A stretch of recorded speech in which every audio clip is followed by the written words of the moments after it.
Hi everyone. So in this video, we will discuss an interpretation of what the analysis we obtained on the effect of weight noise injection on the cost function, right?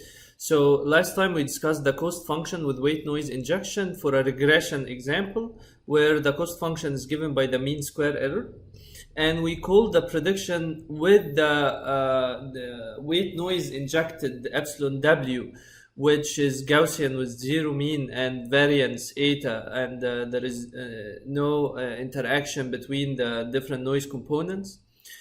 We called it y hat, epsilon w of x, and y is the label given by training, right? Or the true function given by training. And then we expanded that square term and we analyzed it, and we said that there are two terms that are almost the same or exactly the same. This one is exactly the same. This one is almost the same as without regularization. And what regularization will do is that it basically changes this, the factor that determines on the square of the prediction. Right? So now I do this perturbation and I want to know how much the square of the prediction has changed, or the square of the output units have changed.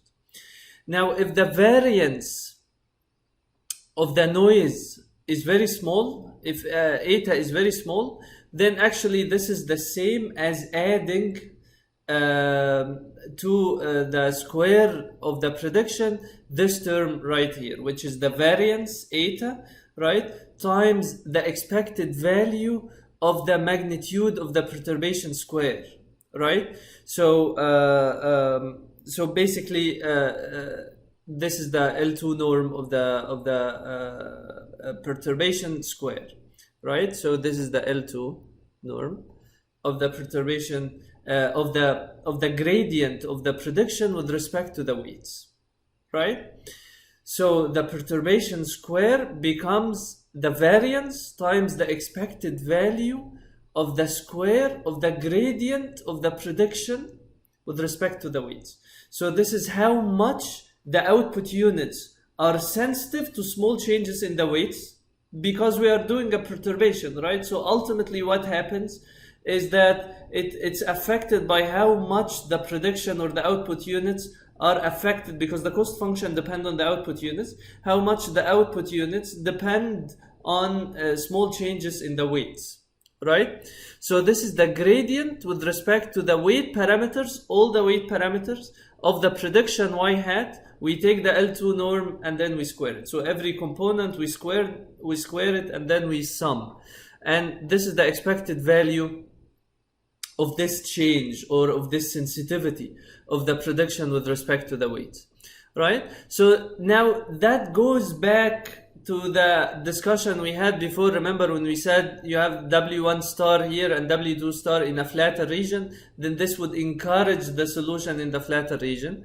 Now this is very clear why that would happen, because remember, this is the cost function, right? So now the cost function will change by a term that depends on the gradient of the prediction with respect to the weights.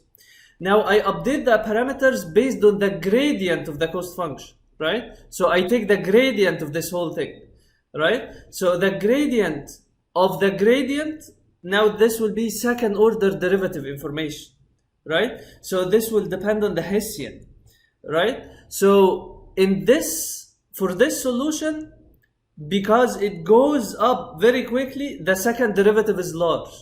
For this solution, the second derivative is a small positive value, right? So that's why, because of this added regularization term that depends on the gradient of the prediction with respect to the weights, when I take its gradient, then I'm incorporating second order derivative information, right, in the gradient of the cost. So I'm updating the parameters based on second order derivative information of the prediction with respect to the weights, right? So the unregularized update depends on the gradient of the cost with respect to the weights, right?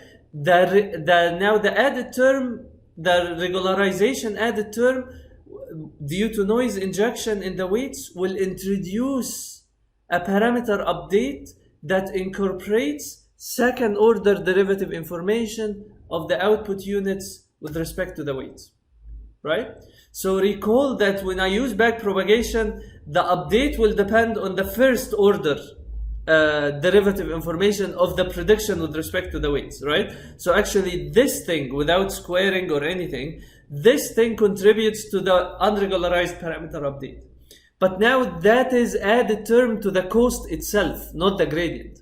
So when I take the gradient, I am incorporating second order derivative information of the output units with respect to the weights in the parameter update, right? So not only that I look at how the cost function is changing around my point, I look at how the first derivative of the cost function is changing around my parameter setting, right? So how the slope is changing, and that's why we that basically puts preference into flatter regions, right? So we are searching basically for a minimum in a flat region, and that's what noise injection to weights is basically doing, is that it's adding preference to reach solutions where the cost function is flat. Thank you.